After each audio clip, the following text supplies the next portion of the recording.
अस्सलामुअलैकुम। वीडियो के टाइटल से तो पता लग गया होगा कि वीडियो किस वाले से है। बेसिकली मैं पाकिस्तान से सऊदी आया था एक हफ़्ते पहले। तो अब मोस्टली मेरे जितने भी प्रोसीजर्स वगैरह थे वो सारे कंप्लीट हो गए। तो मैंने आपसे वादा किया था कि मैं इंशाल्लाह एक वीडियो ज़रूर बनाऊँगा जिसके अंदर मैं सारे प्रोसीजर्स को आपको एक्सप्लेन करूँगा कि क्या प्रोसीजर किस तरह करना है, कहाँ से करना। तो मैंने कहा बिस्मिल्लाह करते हैं। मोस्टली प्रोसीजर्स हो गया तो मैंने कहा बिस्मिल्लाह करते हैं कि अब स्टार्ट करते हैं इस वीडियो को। तो बारी बारी चलेंगे हम, 4-5 शायद ज़्यादा ही होंगे कुछ स्टेप्स हैं, तो बारी बारी चलते हैं और इन स्टेप्स को समझते हैं, ठीक है।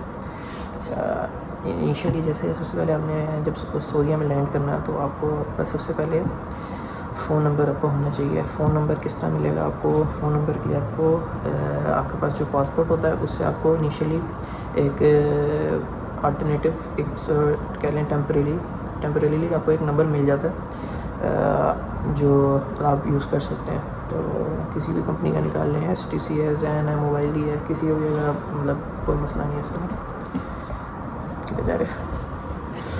अच्छा, तो STC, जैन, मोबाइल किसी भी कंपनी का आप निकालना चाहे तो आप निकाल सकते हैं। आपके पासपोर्ट पे निकल जाता है। एयरपोर्ट पे भी मिल रहे होते हैं फ़ोन नंबर्स, सिम्स वगैरह मिल रही होती हैं आपको। तो आपको बस कोशिश करनी कि सबसे पहले जो आपने स्टेप करना है, हमने यही करना है कि अपने फ़ोन नंबर अपना निकाल लेना है, ठीक है। और नंबर 2 पे आ जाएँ तो आप यहाँ पे ऐप सेटल वगैरह हो गए तो उसके बाद सबसे फर्स्ट काम आपने क्या करना है, आपने करवाना अपना मेडिकल होता है काम। इकामा निकालने के लिए आपको मेडिकल की ज़रूरत होती है। मेडिकल करवाएंगे आप, मेडिकल किसी आप पॉलीक्लिनिक किसी आप ढूंढेंगे ऑनलाइन तो आपको मिल जाता होता है। इकामा के लिए मेनली 3 से 4 डॉक्यूमेंट्स वगैरह की ज़रूरत होती है आपको। उनमें क्या है, एक आपका जो फील है उसका ID कार्ड, उसके ID कार्ड की कॉपी, आपके पासपोर्ट की कॉपी, आपके जो वीज़ा है उसकी कॉपी, ये 3 चीज़ें और उसके साथ आपकी जो फ़ीस है। मुझे यही 3 चीज़ें याद हैं, तो यही 3 चीज़ें आपको मतलब आपको इन 3 चीज़ों की तो एटलीस्ट ज़रूरत है। बाकी बेहतर ये है कि आप एक बारी जिस भी आप क्लिनिक जाने लगे हैं आप उससे पहले कंफर्म करें, आप कॉल करें, उनसे पूछें कि ये क्या क्या डॉक्यूमेंट्स चाहिए। मेरा ये मेरा वीज़ा टाइप है, यहाँ पे वीज़ा टाइप भी होती है, तो आप उनको बताएं ये मेरी वीज़ा टाइप है, तो मुझे इस पर बताएँ कि मुझे क्या क्या डॉक्यूमेंट्स चाहिए, क्या फ़ीस है और मैं किस बजे आ सकता हूँ तो टेस्ट करवाने के लिए मेडिकल का। तो ये 3 चीज़ें आप अपने साथ लेके जाएँ। फ़ीसिस की अगर बात कर लें तो फ़ीसिस कुछ लोगों ने हमें ये बताया था कि फ़ीस जो है वो आपकी 100-120 रियाल या फिर इसके राउंड अबाउट होगी। 3-4 पॉलीक्लिनिक्स और जो हॉस्पिटल्स हैं हमने वहाँ से पता किया तो एक ने हमें बताया 500, एक ने 400 बताया, और उस तरह करते करते जो हमें लिस्ट मिला था वो तकरीबन 260 रियाल का था, और वो हमें पता लगा था। तो मैंने जो करवाया वो वही वाला करवाया।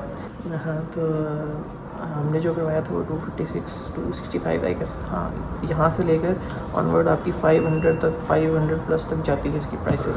तो ट्राई करें, रिसर्च करें, होपफुली आपको को बेहतर मिल जाएगा। जो लीस्ट मुझे मिला था वो था 260 वाला, तो मैंने उससे करवाया तो मेडिकल।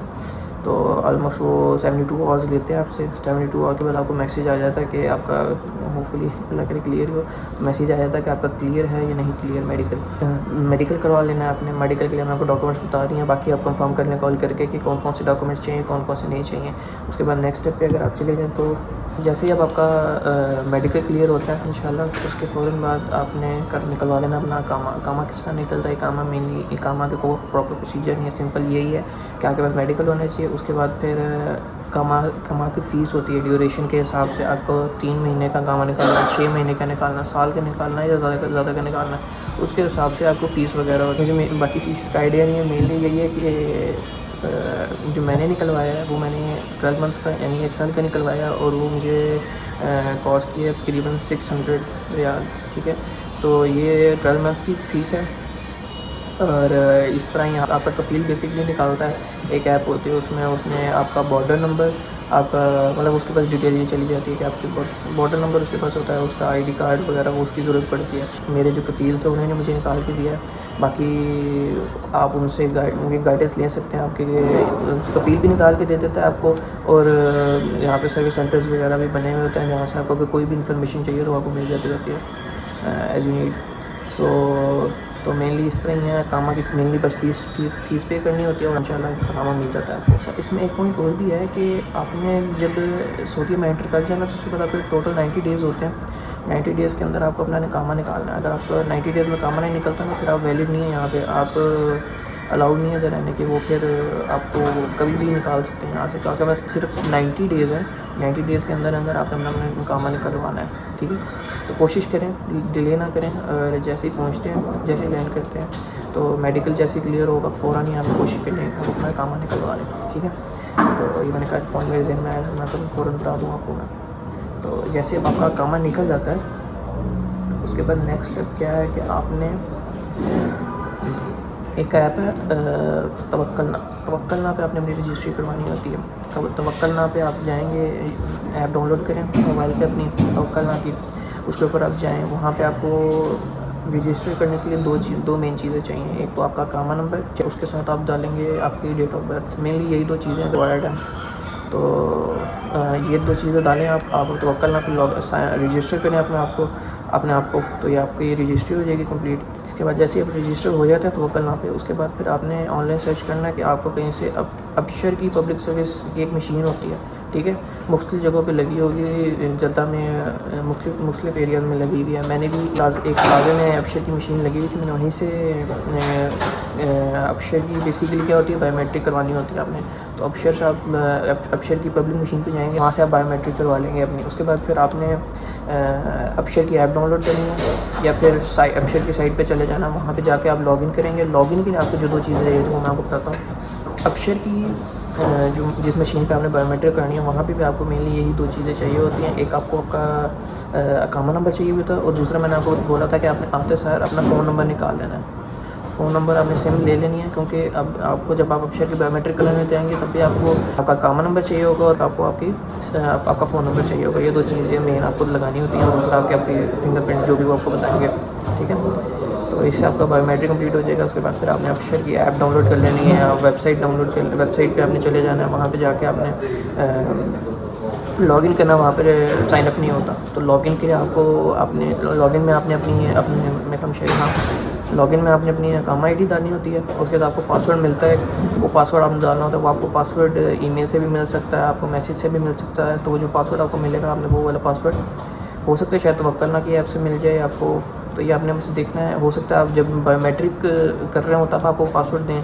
तो ये 2-3 ऑप्शन हैं जिस आपको पासवर्ड दे सकते हैं। तो आपने सिर्फ लॉगिन करना होता है अपशर की ऐप से, और साथ में आपको पासवर्ड जहाँ से भी मिले आपने वो पासवर्ड एंटर करके लॉगिन कर लेना।